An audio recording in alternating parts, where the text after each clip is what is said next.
other macroeconomic measures, you just need three things here. So yesterday we talked about flaws of the GDP. The day before that we talked about the gross domestic product itself.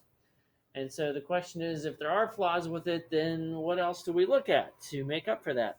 And the answer is there's actually quite a few different statistics, many of which you see in the news and referenced quite a bit by government officials and journalists and businesses.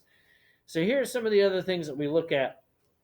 First of all, we sometimes look at individual components of the GDP.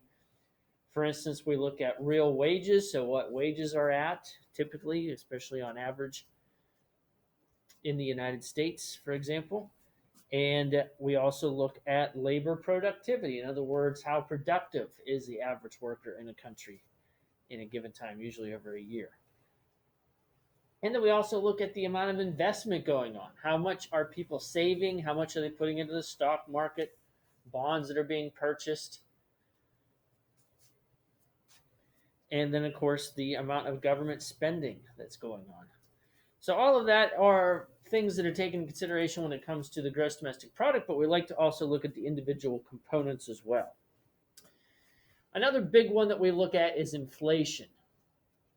How much are prices rising? If it's 3% or lower, we refer to it as creeping inflation, and creeping is the best out of all the types of inflation. If it's higher than that, it gets a little bit concerning because it means it's more difficult for people to predict future prices and how to budget. It also means that any money that people have is eroding. We also look at unemployment, and that's the amount of people in the labor force that are without a job and have been looking for one within the last 30 days. If you've stopped looking for a job, you are actually not counted as being unemployed. You're referred to as a discouraged worker. So unemployed only includes people that are currently looking for work. And then we also look at the trade balance. How much are you exporting versus how much are you importing? And whenever you are importing more, you're buying more than you're selling, then we refer to that as a trade deficit. And generally, that's not good for a country. The United States' trade deficit has been increasing over the years. In fact, it's been increasing even more over the last 2 or 3 years. And so the amount of imports we are purchasing is slowly going up in comparison to our exports. And then we have what economists and others refer to as the well-being index. They look at the human factor in particular, things like life expectancy.